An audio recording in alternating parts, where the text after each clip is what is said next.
Yan, i-unboxing ko muna ito. Nakalagay siyang fragile.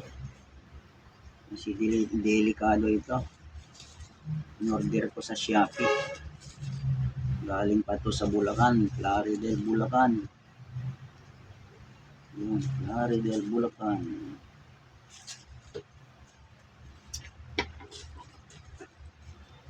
Order ko to para sa aking sirang cellphone. Susubukan kong palitan yung kanyang LCD.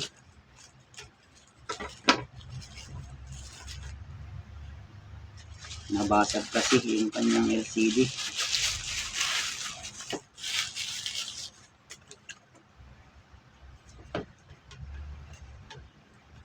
Ano ba ito? Nakakarton siya. Pero wala siyang bubble wrap.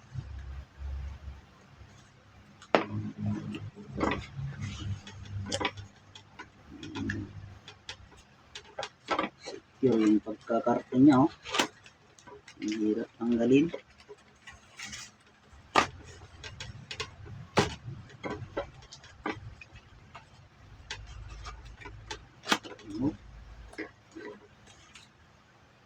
Ay, dito lang pala eh. Dito lang pala yung ganon. Ito, meron pa siyang previous na pandikit ito eh.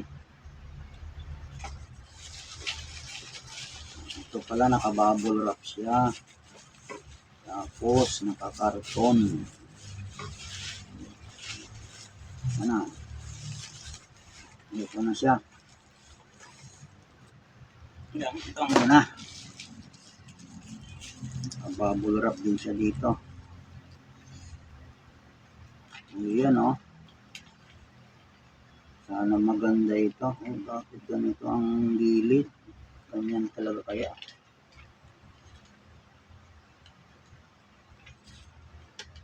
LCD ng aking cellphone na Itel S23. Basag na kasi dito, oh. Nag-blurred na siya ng gano'n, naggaganon na siya. Sumasayaw na yung ilaw. Ipapalit ko ito. Sana maganda ito, hindi sira. Ang nakalagay dito, Super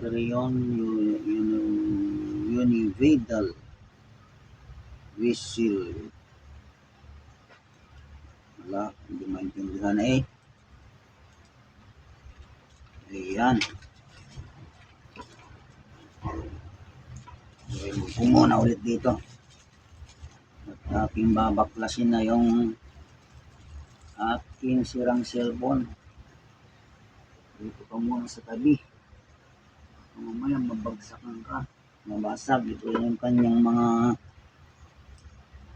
pandikit. May previous yung pandikit. Ayan. Umpisan ko ng baklasin yung aking cellphone na sila. So yan, maraming salamat po sa inyong panonood. Bye!